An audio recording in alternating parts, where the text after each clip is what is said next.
E vamos à análise. Em estúdio está comigo Adelino Cunha, historiador, e Ksenia Ashrafulina, ativista russa, junta-se a nós por videochamada. Muito boa noite aos dois. Adelino Cunha, comece por si. Putin procura uma solução para sair vitorioso, mas pelas decisões, pelos discursos dos últimos dias, mostra-nos que é um tirano em desespero. Que cartas é que ainda pode jogar? Boa noite. Aliás, este processo de anexações destes novos territórios, parece-me mostram já duas coisas. Por um lado, a Rússia parece que foi algo precipitada na forma como iniciou este processo de anexações e ficou um caráter evidentemente fraudulento, mas fê-lo no tempo que lhe convém. Ou seja, necessitava de uma vitória interna para, de certa forma, legitimar este ataque e também porque há uma exaustão que me parece evidente em termos da guerra convencional. Mas, por outro lado, e este ponto também me parece importante, do ponto de vista daquilo que é o objetivo de Putin, que é recriar, de certa forma, uma fronteira externa, desagregando a Ucrânia, está a consegui-lo, com esta parte do território que está agora a ser fragmentado, e, por outro lado, consegue um dado muito importante do ponto de vista daquilo que é a retórica política, porque estes territórios estão agora a ser anexados, embora na sua totalidade, mas uma parte deles correspondem a uma parte da Rússia que pertencia à Rússia imperial e que o Putin, desde 2014, que disse que havia de recuperar. Portanto, esta Rússia, esta nova Rússia, de certa forma, é um pouco o regresso à pátria. Algo que o Putin sempre quis que fosse um pouco a reunificação dos eslavos. Este processo, embora um pouco precipitado, faz sentido e está em perfeita sintonia com aquilo que foram as expectativas dos russos em termos da retórica belicista. O que fica por saber é se passamos ou não o Rubicão. Ou seja, o que é que vem depois daqui? Penso que é a questão que fica agora aberta e as próximas semanas é que nos dirão alguma coisa sobre este processo. Porque pode tornar muito mais tenso aquilo que vai acontecer no terreno nas próximas semanas. Sim, em termos de facto, o Putin preparou bem este processo e demorou, aliás, uma década a prepará-lo. Por um lado, conseguiu rever a lei da nacionalidade, ou seja, é mais fácil que cidadãos que não são russos possam vir a tornar-se cidadãos russos. Aliás, a lei até foi apesar na Duma como sendo dirigida a cidadãos das antigas repúblicas soviéticas. Por outro lado, também reviu o seu conceito militar, dizendo que a Rússia se via no direito de atacar de forma até com armas nucleares táticas, mesmo se fosse uma agressão de caráter convencional. O que significa que estas pessoas que se vão tornar russos, ou seja, russos não do ponto de vista étnico, mas são, do ponto de vista cívico, cidadãos russos, caso sejam eventualmente alvo de algum ataque, eu estou a colocar pelos meus, evidentemente, mas do ponto de vista da retórica belicista, estes territórios são agora parte, novamente, da Rússia e são cidadãos russos que vivem lá agora. Embora, do ponto de vista do direito internacional, nós possamos questioná-lo e podemos, não me parece que isso tenha sido um entrave para que Putin possa usar como retórica belicista. Abre de novo aqui uma etapa que me parece, esta sim, uma etapa totalmente nova na guerra. Ksenia, vamos olhar precisamente para a retórica de Putin. Houve uma mudança no tom do discurso do presidente russo. Ele já não fala em operação militar especial, não só no combate ao fascismo ucraniano, mas agora também se direciona para a luta contra o Ocidente. Por que é que assistimos a esta mudança de tom 7 meses depois da guerra? Ele tenta premer todos os botões, parece aquele velho que usa o teclado pela primeira vez e tenta escrever alguma coisa, tentando tudo. E agora já, o que é que foi este discurso e como que funciona? Em Portugal, aqui, quando um político quer esconder alguma coisa ou abafar alguma coisa, entra no mode de rede neuronal. Diz coisas, diz palavras que todas fazem sentido, enche seu chouriço, mas ninguém percebe nada. Agora, o Putin faz uma coisa muito diferente, que desde sempre fez a propaganda soviética, é dizer coisas bem concretas, que conseguem criar uma imagem bem forte nas cabeças das pessoas, coisas como o Oeste quer subjugar os russos, o Oeste não quer a liberdade dos russos, os russos são humanos, têm compaixão e empatia com os outros. Portanto, são coisas aleatórias, mas bem concretas. E agora que o Putin fez, outra vez fez um discurso delirante de coisas aleatórias, tentando primeiro vários medos, como, por exemplo, o medo da homofobia ou a antirreligião. E foi este praticamente o conteúdo do discurso e nunca realmente falou da anexação e demonstrou-se com este medo daquilo que está a acontecer.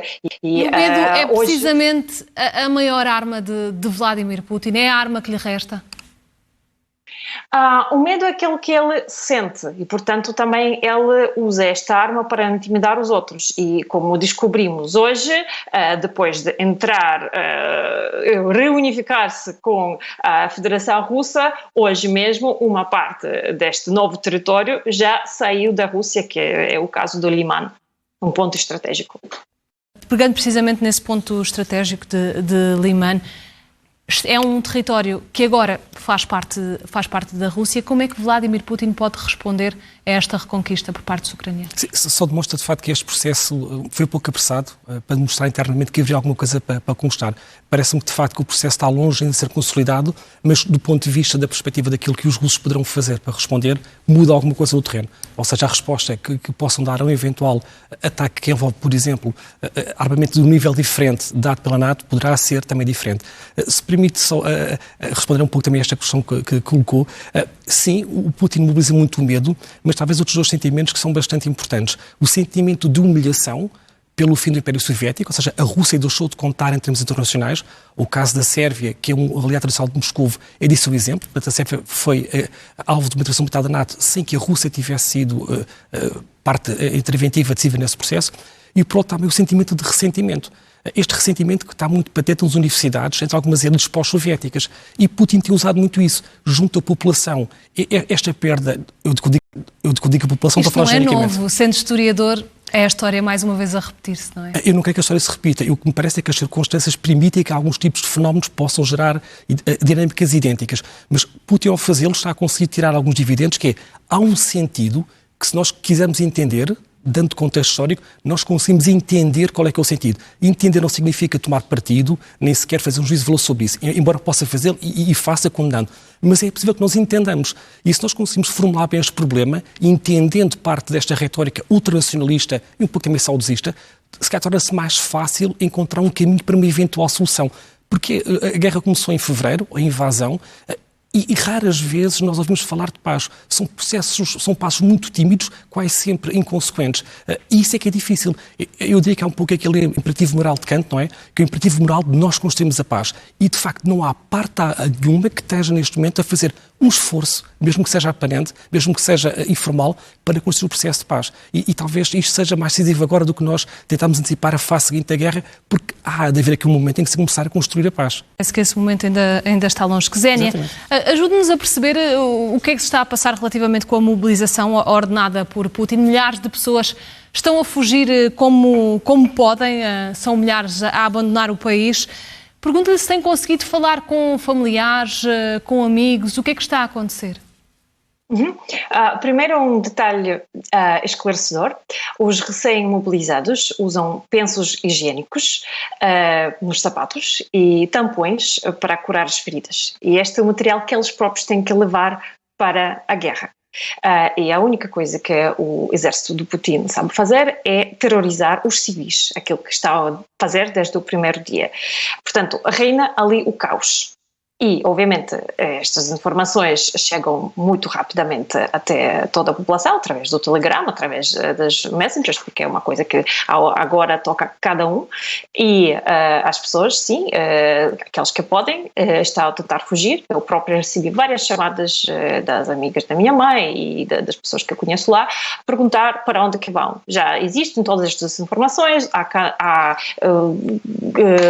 países que se demonstraram absolutamente fantásticos na recolha destas pessoas, por exemplo, Mongólia, Cazaquistão, Quirguistão, a Geórgia, a Arménia, recebem os russos, ajudam, há voluntários a ajudar.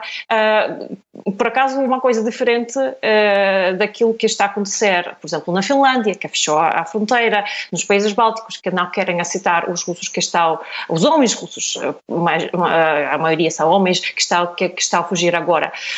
E aquilo que deveriam fazer todos os Estados com consciência histórica é, obviamente, receber estas pessoas, porque estas pessoas fizeram a escolha de não participar nesta guerra, não querem ser assassinos, não querem nem morrer, nem voltar violadores, assassinos logo para a Rússia. Portanto, esta é a minha mensagem. E agora também, respondendo àquilo que eu agora ouvi do historiador que está nesta emissão connosco, que os russos têm aquela humilhação e que os russos estão felizes, alguns, com estes territórios. Na realidade, muitíssimos russos nunca tiveram na Ucrânia. Portanto, estes territórios para eles são uma ficção e não sentem nenhum particular entusiasmo em agora saber que o Putin reunificou aquelas terras.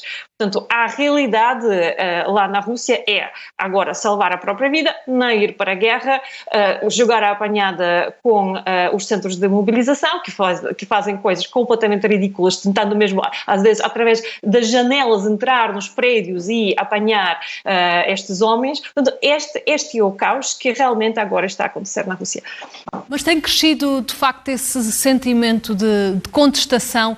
Já é possível ver ainda nas ruas mais manifestações, mais movimentos contra o poder? Tivemos, e foi bem reportado, às manifestações contra a guerra. Obviamente, estas pessoas enfrentam 15 anos na prisão, há muito medo de ser apanhados, porque, outra vez, o país agora representa um campo de concentração a grande escala, com muito caos. Portanto, obviamente, há pessoas que se manifestam, mas também agora uma forma de protesto é fugir. E se nós pensarmos fugir é fácil, não é. Muitas pessoas têm pais com alguma doença, não têm dinheiro, muitos não têm dinheiro. Algumas pessoas que me chamaram realmente não têm dinheiro. Não sabem o que é que vão fazer fora, num país que as pessoas que nunca viajaram. Portanto, são decisões difíceis, não todos estão capazes. Obviamente é muito mais fácil fugir da guerra do que estar na guerra como fazem os ucranianos, que agora estão a defender a liberdade e a paz, não só para eles próprios, mas também para a Rússia e a Bielorrússia, para toda a Europa. Mas mesmo assim, dentro desta situação, agora a escolha que um russo pode fazer é não participar. E é exatamente aquilo que já agora mais de 300 mil homens fizeram, e este número está a crescer. E esta é uma posição mais que clara sobre aquilo que os russos realmente estão a pensar e querem. Vladimir Putin está a perder em várias frentes. Pergunto-lhe se acha que a sua continuidade está de facto em risco e se podemos estar perto do princípio do fim de Vladimir Putin. Aqui as opiniões dividem-se muito. Eu nunca disse que os russos estavam felizes. Eu referi-me, e acho que foi bastante claro, dizendo que, e falei disso das elites pós-soviéticas, falei dos intelectuais, e estou a falar daquilo que é o círculo íntimo do Putin, portanto, em relação aos russos comuns, eu seria incapaz de avaliar isso, a minha função, ou antes, aquilo que eu posso ajudar como historiador, como investigador, e como professor universitário, é dar contexto, é contribuir para a perspectiva e retirar um pouco o debate desta excitação emocional permanente. Se nós quisermos condenar Putin como sendo aqui um misto de um fanático, czarista, um saudosista do passado, é fácil e todos nós estaremos de acordo em adjetivá-lo assim. A minha questão é, em que é que isso poderá contribuir para que nós possamos debater, sendo que esse debate pode ser alguma parte da solução? Se nós estivermos à espera que haja um golpe na Rússia que deponha o Putin, eu penso que a solução estará muito mais longe do que nós pensamos. Até porque todas as pessoas que têm escrito sobre este assunto têm dito reiteradamente que as pessoas que estão com o Putin, alguns deles, são muito mais radicais do que o próprio Putin. Não sabemos que o que vem depois pode ser muito pior. Não? E outra questão, a Rússia é uma autocracia eleitoral, não uma democracia, ou seja, não há um limite da opinião pública como existe nos países europeus. O facto de ser uma autocracia também nos retira muito perspectiva. Nós achamos que a Rússia, que a opinião pública, que os jornalistas, que nós podemos debater livremente este assunto. Não podem. É uma autocracia eleitoral que se vai renovando e vai se perpetuando. Portanto, esta questão tem que ser também colocada na perspectiva que deve ser colocada e eu sei que isto nos causa a todos, e a mim também causa uma permanente amargura emocional, mas viver nesta permanente excitação emocional do adjetivo do verbo é que não nos leva a lado nenhum em termos de discussão. Se nós quisermos discutir e contribuir para a discussão, porque é discutindo que o conhecimento se pode fazer avançar. Último minuto, então como é que se pode discutir a paz? A primeira coisa tem que haver disponibilidade para construir a paz. É a primeira questão. E não parece nenhuma das partes estar já a fazer sinal. Segunda questão, se eles não querem intervir na paz, quem é que pode fazê-lo? ONU. Se há uma organização que pode e que tem a obrigação moral de construir, ou pelo menos de iniciar o processo de construção de paz, são as Nações Unidas. Foi por isso que elas foram construídas em 45, no fundo para que o direito internacional resolvesse os conflitos e que não fossem as invasores como está a ser agora. Está a fazer o suficiente? Não está a fazer absolutamente coisa nenhuma.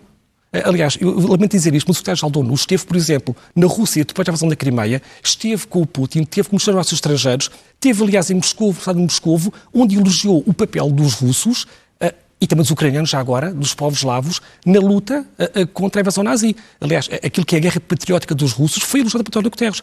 Eu não sei se ele pode não estar aqui autocondicionado por aquilo que ele não disse quando podia ter dito. Agora, é tempo, talvez, de superar um pouco estas dificuldades e, de facto, de se iniciar o processo de construção de paz. Adelino Cunha, Ksenia, muito obrigada aos dois pela vossa análise neste Jornal da Meia-Noite. Bom fim de semana.